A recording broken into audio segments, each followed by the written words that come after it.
On this episode of Siesta Key, Miami Moves, Chloe shoves a table, Amanda shoves it back, and Juliette watches while a mixture of shock, surprise, and sheer joy wash over her. I'm Lizzie Frizzle, and this is the Recap Corner. Today, we're talking about Season 5, Episode 9, called How Do You Know It's Toxic? It's a question Amanda asks Chloe in reference to a household cleaner she accidentally ingests after mistaking it for a chaser. Just kidding. Of course, on Siesta Key, any use of the word toxic can only refer to Sam. More specifically, to Chloe's opinion of him, something we've heard about relentlessly for the past few weeks. That feeling of storyline stagnancy is present throughout the episode.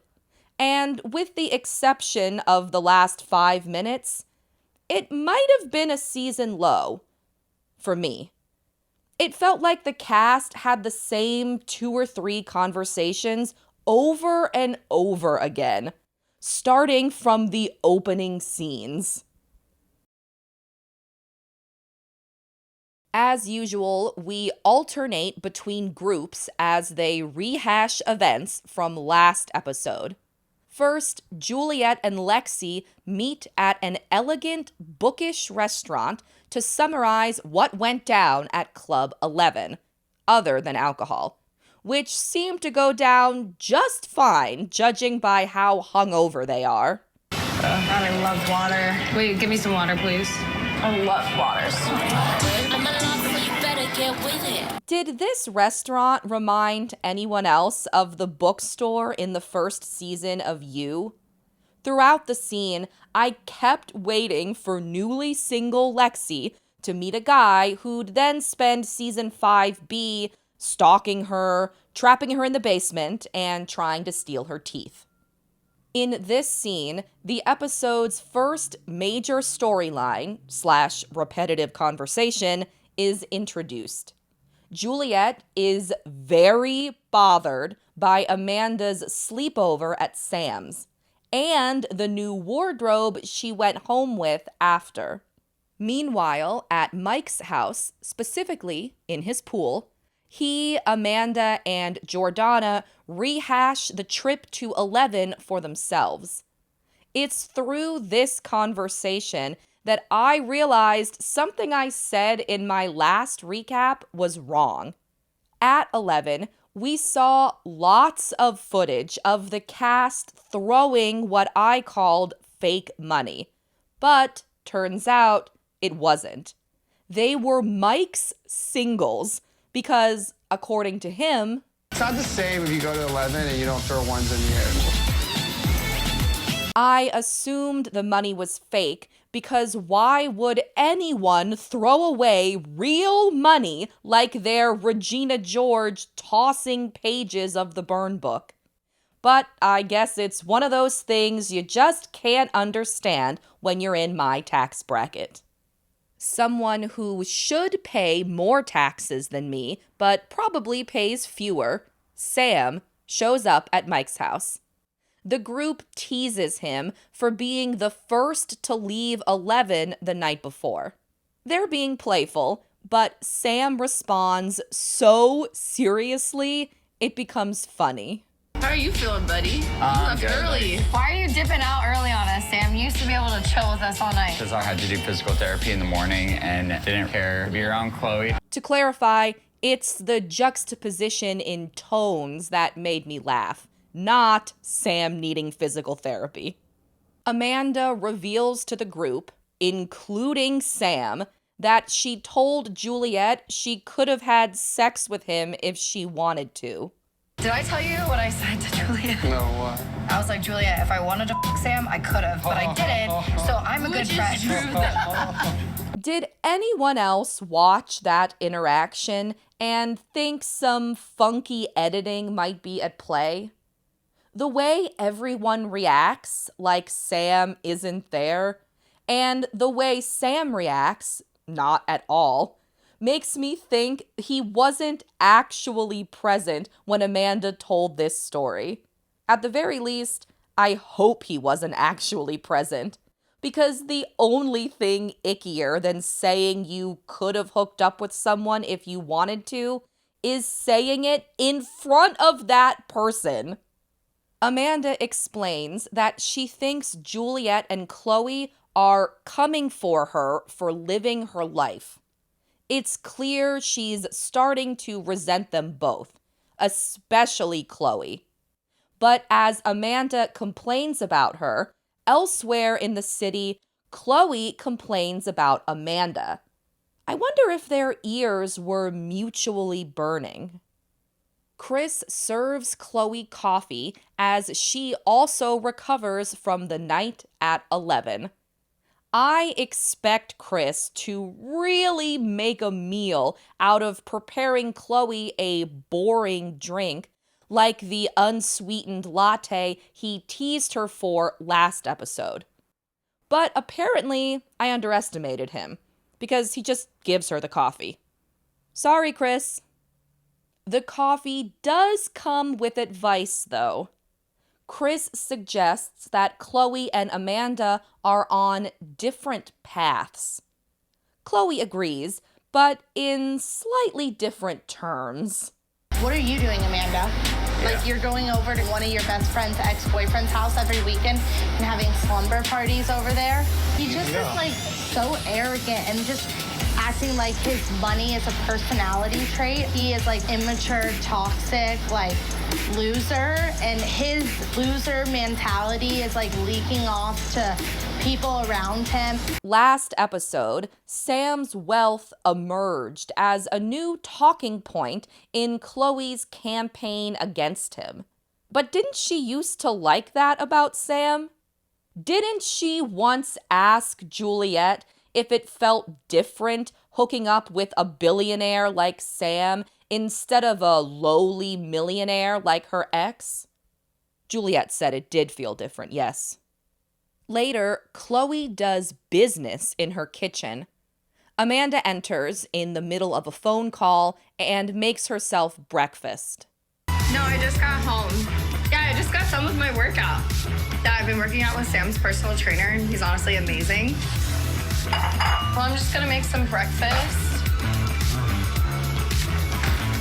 Yeah. Okay, love you, bye.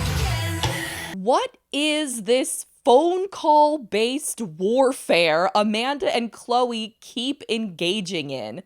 And why do the producers keep making Amanda recite terrible dialogue when she enters a room?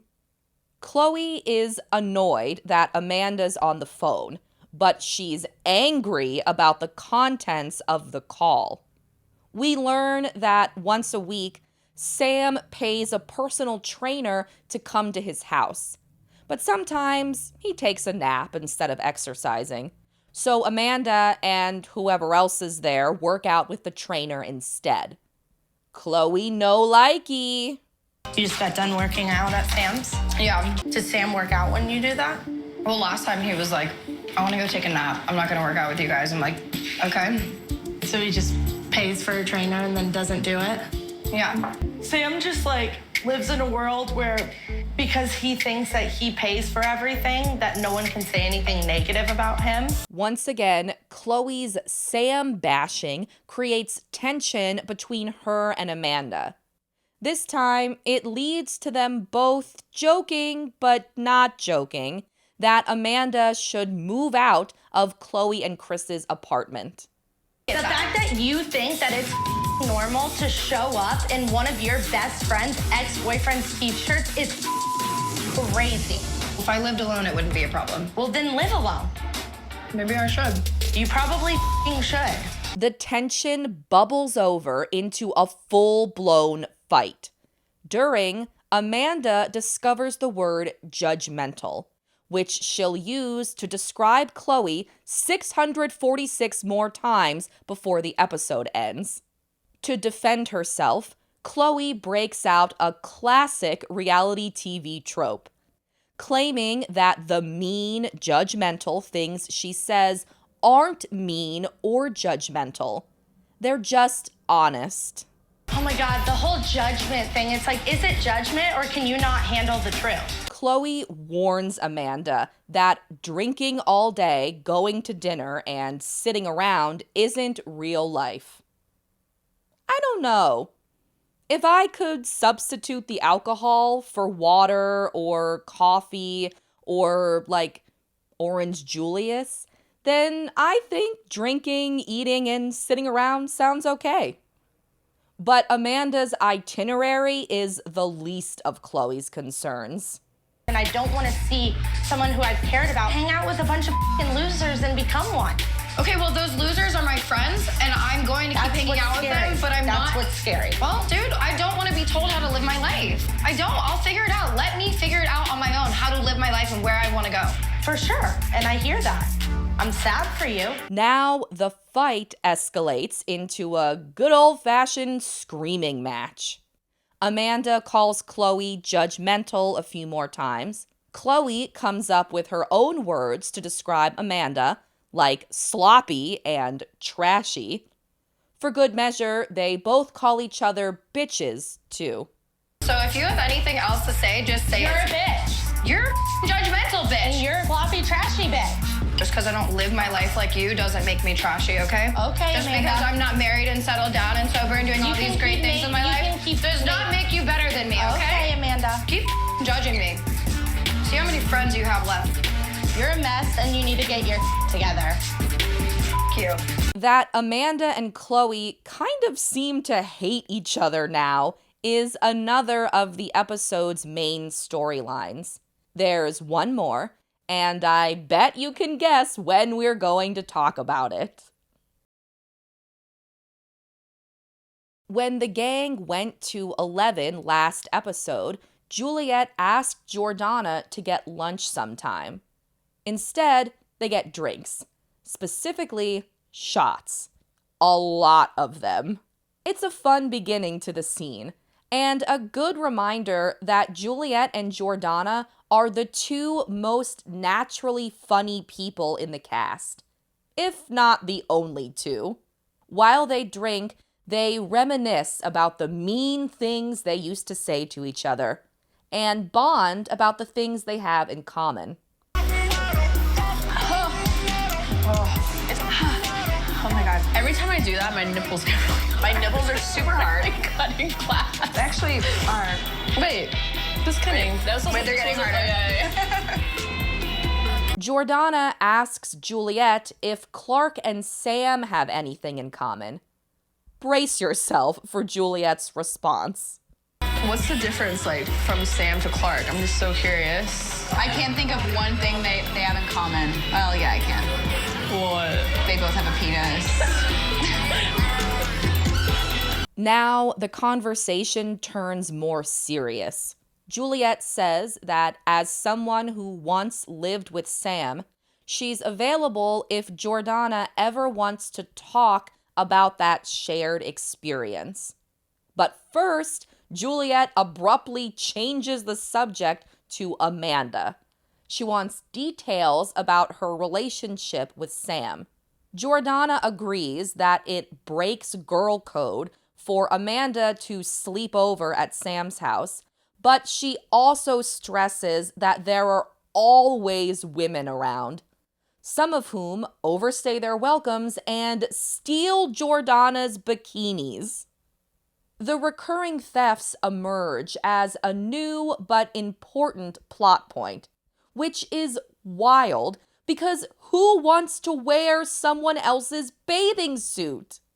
Jordana admits that she's sick of Sam's partying, of the strangers who are always passing through, and of her constant need to buy replacement bikinis. At the same time, Jordana feels guilty for speaking negatively about Sam since he's given her a bunch of stuff. She's so nervous to upset him that she didn't even tell him about meeting Juliette for drinks. Sounds like a healthy, balanced dynamic to me. Later, back at Sam's house, Jordana wakes from a nap. She's hungover and immediately tells Sam about drinking with Juliette. He's confused and combative in a very flipped a switch kind of way. Did she hit you up or what? Yeah, I know, I'm sorry. Like, I should have told you before I went. Yeah, but don't you think that's kind of weird that she's hitting you up after speaking down on you so often, speaking down on me? I'm not going to be like her best friend or anything like that. I just want to be civil with her and not have any kind of awkward interactions anymore. Yeah, it's going to be awkward. Jordana explains that when Juliette asked her to get lunch, she never expected Juliette to follow up, because whoever actually wants to get the lunch? But Sam is panicked, not knowing what Juliette and Jordana talked about, aka not knowing what they said about him. And he can't focus on anything else. What did you guys talk about? When we were at 11, Juliette sat down and she was like, if you want to grab lunch, we can grab lunch or something. And I was like, okay, sure. Didn't think she would actually try to. Yeah, but did you guys talk about me or past relationship? Yeah, she was upset about Amanda coming over here. Well, why is she still talking about it, bro? We're not dating anymore. Also in this scene, Mike talks to his parents on the phone and says they're coming to visit Miami soon. It doesn't have anything to do with anything else that happens in the episode. But what are the odds we meet Mike's parents before the mid-season finale? Juliette and Chloe meet at the beach. Like their get-together last episode, it's windy. It's really nice to just be at the beach and chill.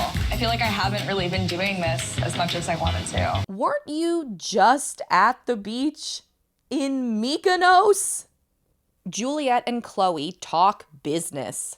Chloe reveals that the #1 spa in the South Florida area is now selling Emerald Ray products. #1 according to what? For Juliette, business isn't as booming. After spending $50,000 on the JMP Miami Swim Week fashion show, she's struggling to see a return. And don't get me started on her general lack of influence in the greater South Florida area. Juliette worries that she can't afford Miami, or worse, that she'll have to return to Siesta Key. Juliette's fear of moving back home has loomed over the entire season, but it hasn't felt like a real possibility until this episode. Honestly, it still doesn't feel all that real, but at least we finally learn a specific reason why she's worried about it. We also learn that Juliette wants to buy a house and needs money for that, too. Chloe asks if Clark is part of the house buying plans, and Juliette gushes about their relationship. Chloe praises Clark, too, because even though he was born into wealth, like basically everyone else they know, Clark was still ambitious enough to get a job in real estate. Unlike Sam, that no-good pool-hopping day drinker. Last episode, Chloe criticized Clark for not spending enough time with Juliette's friends. But now that she can use him to further her anti-Sam campaign, Chloe's got nothing but compliments. Juliette rehashes her drinks with Jordana, who she calls a lost puppy. They agree that if Jordana thinks Amanda is out of line in her interactions with Sam, then she definitely is. They also agree that Sam will definitely try to make Jordana feel guilty if he finds out she drank with Juliette. We already know that he did, and he did. Brandon and Mike hang out at Sam's house. Sam's there too. As is becoming the Siesta Key standard, to start the scene, everyone gives updates about their businesses. First, Sam's faux fur line, Focus. He's found a manufacturer, and he wants to donate part of the profits, even though he hasn't launched the company yet, to Mercy for Animals, his mom's favorite charity. Brandon is excited to wear Focus's clothing, but is confused about the company's mission. You gotta rock like some of the faux fur for some shows or whatever. Bro, middle of the summer, I'm rocking faux fur. I love that. Let me know, man. Just put me on with a beanie or a freaking mink. It's not mink, but Not you know mink. what I mean? Yeah, I don't even know. Is mink an animal? Mink is an animal, yeah. Okay, so fink. Yeah, thank you. That's a good one. We like that. As for Brandon's business updates, we learned earlier this season that he started DJing, and now it's paying off. Brandon's got a gig at Grail's, a popular Miami sports bar famous for its drinks served out of sneakers. Still, Brandon's ultimate goal is to sign as a rapper with a label. Last we saw, Tanir's dad, Ted, founder of Slip and Slide Records, seemed apathetic about Brandon at best. But a smaller company called Secure the Bag Records is interested in working with him. As soon as Brandon introduced Secure the Bag, I thought the name sounded familiar, and not just because it's a popular phrase. It's because earlier this year, disgraced NFL star Antonio Brown bragged on Twitter about getting paid to rap, and the company that paid him was Secure the Bag. Whether or not Brandon gets signed all depends on his upcoming DJing gig, because the founder of Secure the Bag, Ryan, is coming to see it. Though I'm not sure how DJing is a good indicator of rap ability. Regardless, if Ryan is impressed, he'll sign Brandon as one of the label's first artists in a 6-figure deal. If he's unimpressed, honestly, that'd probably be best for Brandon. And once we meet Ryan at the party of the week, I think you'll agree with me. The cast trickles into the bar to watch Brandon's DJ set. Tanir, her manager Dice, Brandon's manager Chris, Secure the Bag founder Ryan, and Ryan's Jewelry all arrive first. Chloe and Chris, Juliette and Lexi, Sam and Mike, Amanda, and Jordana show up later.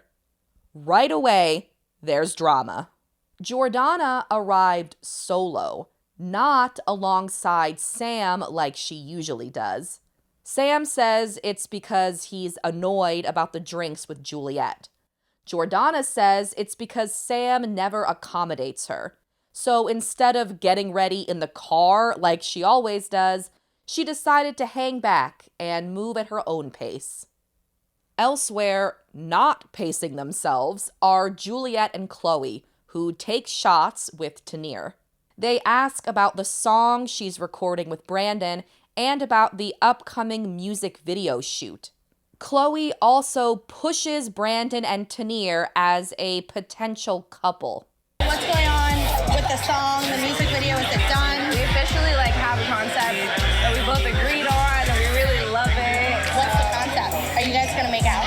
We're not gonna make out. Are you guys gonna end up in bed together? No! Haven't we moved on from this storyline?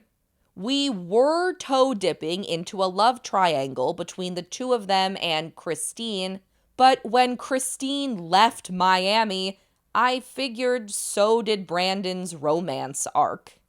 Tanir inexplicably invites Juliette and Chloe to the music video set, so expect to see that scene in a week or two.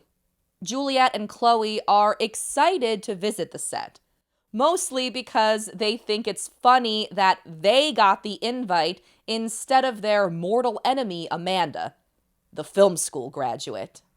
Juliette and Chloe harness the mention of Amanda, who they brought up, to fully shift the conversation into bashing her. They repeat the buzzwords and phrases about her we've come to know well. Disrespectful, free girl summer, best friend's ex-boyfriend's t-shirt, etc.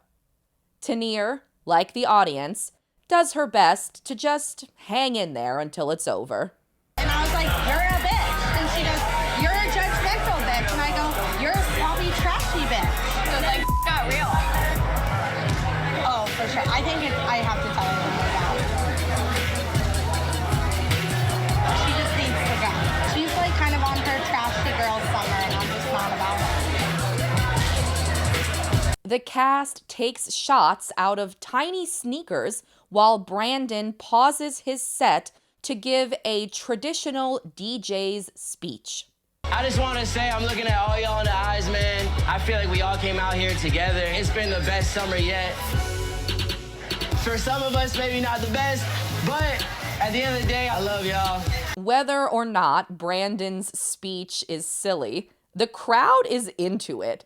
And not just the Siesta Keysters either.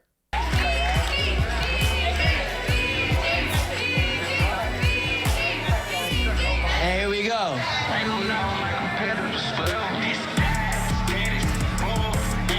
Later, after a successful set, Ryan offers to sign Brandon as a rapper to secure the bag records. Problem is, if Brandon accepts, then he'll have to move to Tampa, where the label is located. Brandon does what all the Siesta Keysters do when they need to build tension in a conversation. Fall silent for an awkwardly long amount of time. If you're lucky, until the scene ends.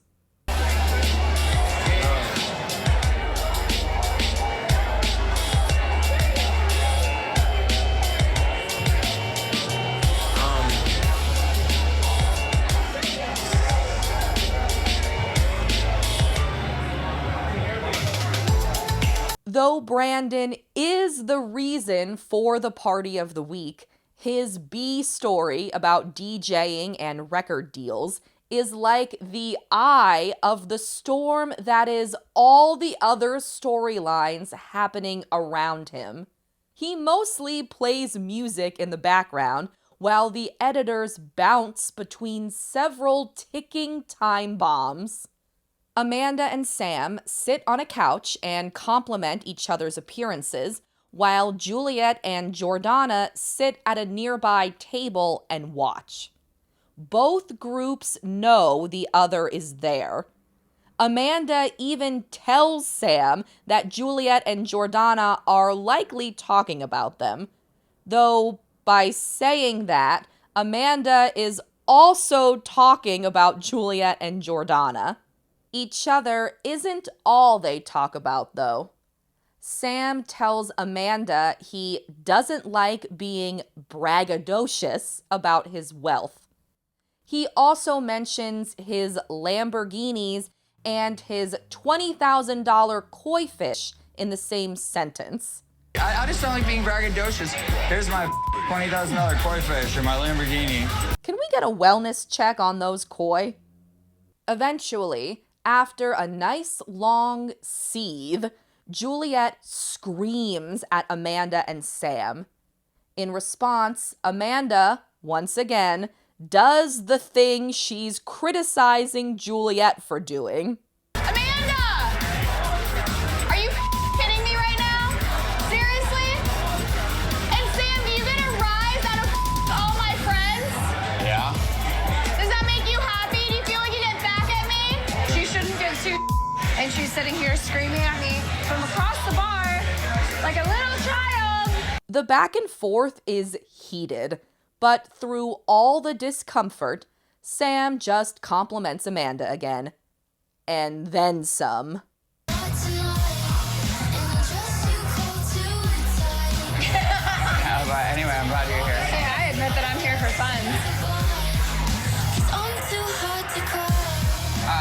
back to my place? Sam! You don't see her? No! What? Next, Mike gets involved, because of course he does. Jordana talks to him about living with Sam. I'm surprised you're still living there. Don't get me wrong, like it's a nice house, it's cool with people, it saves money. I mean, it comes with a price. Just because you're in a better house or a nicer house doesn't Mean you're happier. It doesn't, exactly. And I don't think people really understand that. You're sounding like Juliette right now. Suddenly, Sam appears, and Mike abruptly leaves the conversation for greener pastures in another storyline. Sam interrogates Jordana about her interactions with Juliette. He also accuses her of being mean to the women he brings to his house. In response, Jordana accuses Sam of being stubborn, exhausting, and difficult to deal with. She also accuses Sam's women of stealing her bikinis. When Jordana asks if Sam thinks she's waiting for him, he exits the conversation even more abruptly than Mike did. Speaking of, we catch up with Mike, who's settled comfortably into the middle of Amanda and Chloe's drama. But before he can do much meddling, Chloe asks to talk to Amanda passive-aggressively. I mean, privately. So yeah, about me all night long? I have not talked about you once tonight, Chloe. Didn't we see Amanda and Sam shit-talk Chloe earlier on the couch? I feel like she's pushing everyone away from her, and people are seeing her for like who she is. Yeah, I mean, it just sucks because, like, I've been best friends with her for so long, but, you know, like, sometimes she's so judgmental that I just can't even keep up with her. Well, you say sometimes she's judgmental. She's always judgmental. She's probably, honestly, the rudest human I've ever met in my entire life, and I've met a lot of humans. You said it. Just checking. Chloe tells Amanda that their lives are in different places and that she should move out of the apartment. Amanda is stunned, even though she did threaten to move out earlier this episode. She makes an emotional appeal to Chloe, but the skincare mogul is unmoved. But you were the one in the beginning of the summer that said, oh yeah, come live with me and Chris, it's gonna be totally fine. And then you decide to get involved in all of my and you decide to start saying stuff to our friends about me, and then you want me to move out? Yeah. Juliette joins the table. Amanda is excited to finally explain herself and her relationship with Sam. But she could have done that at 11, then again during the entire night at Grail's prior to this scene. Instead, she told Juliette it would be easy to hook up with Sam if she wanted to, then called her a child. Chloe says as much to Amanda, and you can see the moment Amanda realizes she backed herself into a corner. I didn't do anything with him. I never would. I would never do that to you. She didn't explain any of that to you? That never crosses my mind that I thought that what I was doing wasn't a big deal? Because I thought that you would know I would never do that? But then you said to her face that you could have. Okay, that was up. After, Amanda mocks Chloe's marriage, and what follows is the series' most explosive moment since the last time Juliette hit someone. Are you Chloe, get the out of here. Are you really gonna do that right now? Stop shoving things in your stomach. Move the out of my house tonight. Go home. I'll be out and move the out tonight. I will. Let me let's go. You know what? Kudos to them both for having the cheek, the nerve, the gall, the audacity, and the gumption to try to sit back down at the table after shoving it so hard they broke plates. Thanks for watching. Come back next Wednesday for another Siesta Key Miami Moves recap, when Amanda and Chloe's argument continues at another party of the week. Juliette admits that JMP isn't paying her bills, and another random woman wears another of Jordana's bikinis. In the meantime, if you're so inclined, please like and subscribe. Thanks again, and thank you for 250 subscribers. See you next Wednesday. Bye. What's up? Nothing. You look really pretty. Thank you. Yeah, You look you're good too. You got like 20 chains on your neck. Yeah. Never enough. I lost a few of them, but whatever. Did you really? Yeah.